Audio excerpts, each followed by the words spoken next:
Broken Hearts Go nga ba? Sa Facebook page daw na ito, kung saan makakahanap na ng karamay ang mga durog ang puso, meron pang second chances. Paano kung babaero ang asawa mo? Ipaglalaban mo pa rin ba? Kung mahal mo isang tao, ipaglaban mo. Kahit hanggang kamatayan pa yan.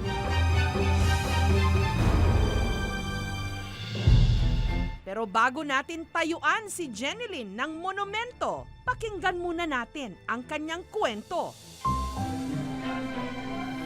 Hi, miss. Ang fresh naman ng mga tinda mo. Parang ikaw. Sa palengke nakilala ni Jenilyn si Jimmy, hindi nito tunay na pangalan. Nagtrabaho po ako doon sa Sales Lady, siya doon na trabahador din po sa palengke. Naging girlfriend niya po yung katrabaho ko. Nagkahiwalay sila, naging kaibigan po kami, tapos naging kami po. Pero si Jimmy, babaero. Marami siyang babae sa palengke. Sa may isdaan, may gulayan, may palamigan, may donatan. Ako naman po sa hotdogan. Kompleto po. Lahat na lang nagmamahal. Tayo na lang hindi. Di ko naman po alam na sobrang sweet namin, may kasweet din po pala siyang iba.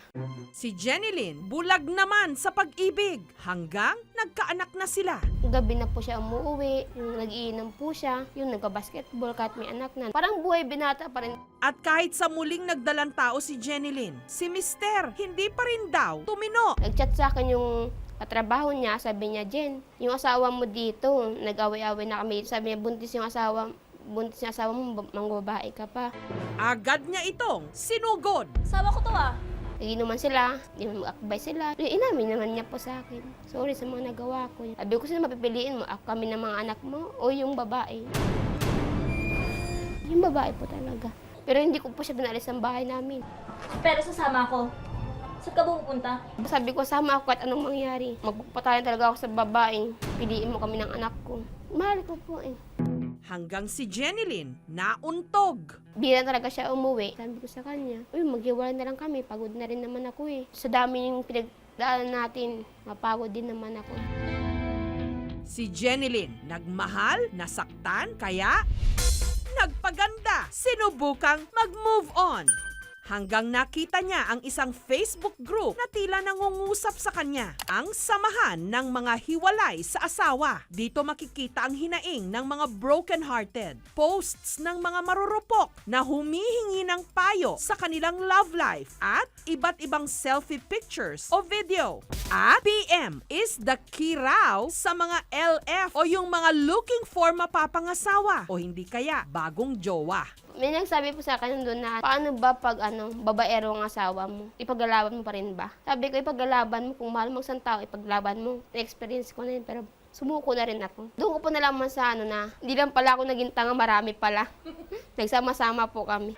Taong 2015 nabuo ang samahan ng mga hiwalay sa asawa na meron na ngayong mahigit 400,000 members. Ang administrator ng grupo, si Al, na galing din sa hiwalayan. Hiwalay kami ng 2009. After 3 months, may nabaltaan ako, may naliligaw na eskwela niya abogado. Dumating pa sa punto yung pag-broken hearted ko na nagkaroon kami ng demandahan. Nakisugarol ako, naubos ko yung kumbaga, pati alas namin nalusaw, parang sasabog ka.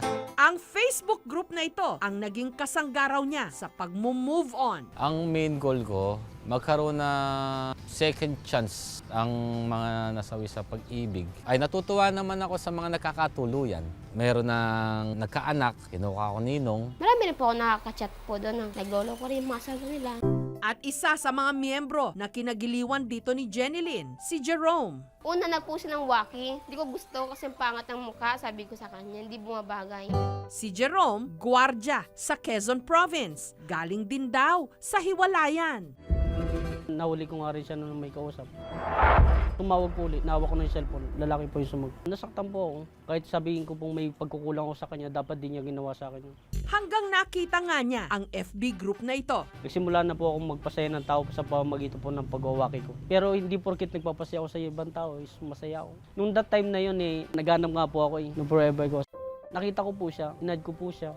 Si Jenilyn at si Jerome nag-video call. Sabi ko, gusto kong magkita tayo. Bilang isang kaibigan lang muna. Hindi ko po muna binigla siya kasi baka pa ma-open sa akin. Hindi naman ako kagwapuan. Papasaan ba yan? Kung hindi, nagkamabutihan. Naging sila na. Sa pag-iibig naman, di mo na ako bumaba sa may itsura eh. Nagmahal na ako ng pogi. Alam ko yung pakiramdam, maraming naghahabol. Doon ka na sa pangit, walang magwahabol, sayo pa. Sabi nga ni Andrew humanap ka ng pangit at ibigay mo ng tunay. Malaking tulong po talaga yung hiwalay dahil nga doon ko po nakilala si Jenilyn na nag-aalaga sa anak ko ngayon. Yan na po talaga, wala na ako inaanap. Si Merly, 61 anyos at 9 na taon ng byuda. Sa Facebook group na ito rin nakahanap ng second chance. Hindi naman totally na kaya ako sumali doon yung gusto kong maghanap ng lalaki, kundi gusto ko lang mag-enjoy. Feeling bagets si Merly. Kinilig sa pagchat-chat nila ni alias Ronnie na halos kalahati lang ng kanyang edad. Parati siyang gumagawa ng move na tumawag, maski na hating gabi tatawag yun. Yung parang overwhelming naman, di ba, na may nagkikare naman sa'yo despite na alam na niya ang edad mo. Maraming kilay ang tumaas sa kanilang May-December love affair. Conservative ang mga pamilya ko. Sabi ng anak ko, bibigyan ka namin nanay ng kalayaan na mag-asawa ka kung ang magiging asawa mo ay kaya kang buhayin at saka ayaw namin ng bata. Pagkano kailangan mo? Pagka ako'y napunta doon, nagbibigay din ako. Wala kaming ulam, bibili akong ulam. Minsan binibigyan kong pera, mga bata. Nag-iwan ako mga 200 or 300. Pero itong si Merly, kahit ibinigay na raw niya halos ang lahat kay Ronnie, nagawa pa rin siyang lokohin nito. Binulaga ko siya. Nahuli ko siya na may ka-text. Tapos habang papunta sa akin, delete siya ng delete. Nag-agawan kami ng cellphone. Sino tinitext mo? Kaya sa huli, nakipag-break siya. Despite sa mga ginawa niya, parang ang tinitingnan ko na lang yung mga happy moments namin. Mahirap mag-move on, hindi rin basta-basta. Ilang buwan ko yata iniyakan niya. Pero ngayon wala na. Pag nasagi sa isip ko, natatawa na lang ako. Ngayon ko na-realize na mas mahalaga ang pamilya kaysa sa kaimbabaw na karelasyon. Ang pagpapatibay ng relasyon ay hard work. To fall in love is different from staying in love. You have to nurture the relationship. Madalas maraming mga relasyon ang namamatay at nag-e-endo kasi hindi naalagaan ang relasyon. That's why you have to love your partner every day. Hindi pwedeng magkaroon ng relasyon, lalo na kung yung kanilang kasal ay hindi pa nade-declare ng null and void or annul. Kung ikaw ay babae, pwede kang kasuhan ng adultery. Kung ikaw naman ay lalaki, pwede kang kasuhan ng concubinage. Samantala, balikan natin ang istorya ni Jenilyn at ni Jerome. Dahil sa Quezon pa rin nakadestino si Jerome, long-distance relationship sila. Pag nag-LDR, di ba? Di mo wawala ang tiwala. Huwag mo lang sirain. Ang hindi alam ni Jenilyn sa araw na ito, sorpresahin siya ni Jerome na dumating mula Quezon. Hindi kita iiwan, mahal na mahal kita. Handa akong magpakasal sa'yo as soon as possible.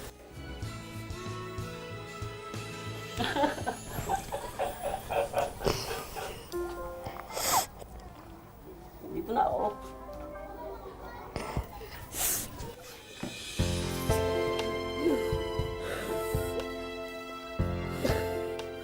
Thank you kasi nandyan ka, sinusuportahan mo ako sa mga problema ko. Mahal kita. Balik kita po. Paswerte po ako dahil yun nga po, bukod sa mahal niya ako, inaalaga niya rin po yung anak ko kahit di niya tunay na anak. Marami sa atin, umiinog ang buhay online, pati na ang love life. Sa pagharap sa mga pagsubok, online din sila nakakahanap ng kalinga, pati na ng isa pang pagkakataon. Thank you for watching, mga kapuso. Kung nagustuhan niyo po ang videong ito, subscribe na sa GMA Public Affairs YouTube channel. And don't forget to hit the bell button for our latest updates.